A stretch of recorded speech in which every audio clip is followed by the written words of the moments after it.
9 फरवरी 2019 मुंबई का वर्सोवा इलाका यारी रोड स्थित किनारा अपार्टमेंट के एक फ्लैट में 2 दिनों से बंद दरवाजे और बाहर जमा टिफिनों ने पड़ोसियों का ध्यान खींचा। टिफिन वाला रोज खाना लटकाकर चला जाता, लेकिन खाने का बर्तन जस का तस पड़ा रहता। जब घर से लगातार बदबू आने लगे तो लोग समझ जाते हैं कि कुछ गड़बड़ है। तुरंत पुलिस को बुलाया गया, दरवाजा तोड़ा गया और अंदर जो नजारा था उसने सबको हिला दिया। सोफे से टिकी हुई महेश आनंद की लाश सड़ चुकी थी, हाथ में अधूरी शराब की बोतल, सामने आधा खाया खाना और उस पर फंगस। लगता था जैसे वो खाते खाते ही गिर पड़े हों। लेकिन सबसे बड़ा सवाल ये था कि 80 और 90 के दशक का इतना मशहूर अभिनेता, जिसे लोग पर्दे पर देखकर डर जाते थे, असल जिंदगी में इतना अकेला और बेसहारा कैसे हो गया। चलिए आपको बताते हैं पूरी कहानी। महेश आनंद का जन्म 1961 में हुआ था। लंबे चौड़े कदकाठी वाले महेश न सिर्फ मार्शल आर्ट्स में ब्लैक बेल्ट थे, बल्कि मॉडलिंग और डांसिंग में भी उनका कोई जवाब नहीं था। साल 1982 में उन्हें पहला मौका मिला फिल्म सनम तेरी कसम के टाइटल सॉन्ग में बैकग्राउंड डांसर बनने का। पहली ही फिल्म में उनके लुक्स और परफॉर्मेंस ने सबका ध्यान खींच लिया। कुछ ही सालों में वो छोटे छोटे रोल से आगे बढ़ते हुए 1988 में अमिताभ बच्चन की फिल्म शहंशाह में गुंडे की भूमिका में दिखाई दिए। यही किरदार उनकी पहचान बन गया। इसके बाद तो मानो उनका करियर उड़ान भरने लगा। गंगा जमुना सरस्वती, तूफान, गुमराह, सस्ती दुल्हन महंगा दूल्हा जैसी फिल्मों से उन्होंने अपना नाम बना लिया। एक समय ऐसा भी आया जब सालाना 6 से 8 फिल्में उनके हिस्से आती थीं। गोविंदा, संजय दत्त, अक्षय कुमार, सलमान खान और सनी देओल जैसे बड़े सितारों के साथ उन्होंने करीब 300 फिल्मों में काम किया। पहली शादी बरखा रॉय से हुई, जो मशहूर एक्ट्रेस रीना रॉय की बहन थी। ये शादी चंद महीनों में ही टूट गई।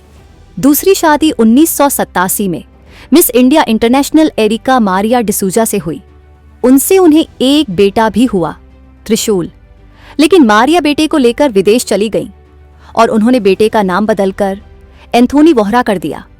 महेश अपने बेटे से मिल भी नहीं पाए। तीसरी शादी एक्ट्रेस मधु मल्होत्रा से हुई, लेकिन कुछ सालों बाद वो भी टूट गई। चौथी शादी 1999 में उषा बचानी से हुई, लेकिन महेश की शराब की लत ने ये रिश्ता भी खत्म कर दिया। पांचवी और आखिरी शादी 2018 में रूस की लड़की लाना से हुई। महेश कहते थे कि लाना ही उनकी जीने की वजह है, लेकिन वीजा की मजबूरी के कारण लाना ज्यादातर रूस में ही रहती थीं। इतना ही नहीं, महेश आनंद की करीबी दोस्त साहिला चड्ढा के अनुसार उनके अलग अलग समय पर 12 महिलाओं से संबंध थे। इनमें से कई के साथ वे लिव इन में भी रहे थे। 90 के दशक के आखिर में उनकी जिंदगी ने करवट ली, लेकिन एक फिल्म की शूटिंग के दौरान उनका गंभीर एक्सीडेंट हुआ। वे 3 महीने अस्पताल में भर्ती रहे और लंबे आराम की वजह से काम छिन गया। इतने में नए चेहरे इंडस्ट्री में छा गए। जो स्टार कभी साल में कई फिल्मों में नजर आता था, उसे काम मिलना बंद हो गया। यही नहीं, उनके सौतेले भाई ने उनके साथ 6 करोड़ रुपए की धोखाधड़ी भी की।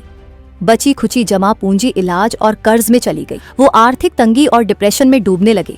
शराब उनकी जिंदगी का सहारा बन गई, लेकिन यही शराब धीरे धीरे उनकी जान भी लेने लगी। साल 2018 में उन्हें 2 बड़ी खुशियां मिली।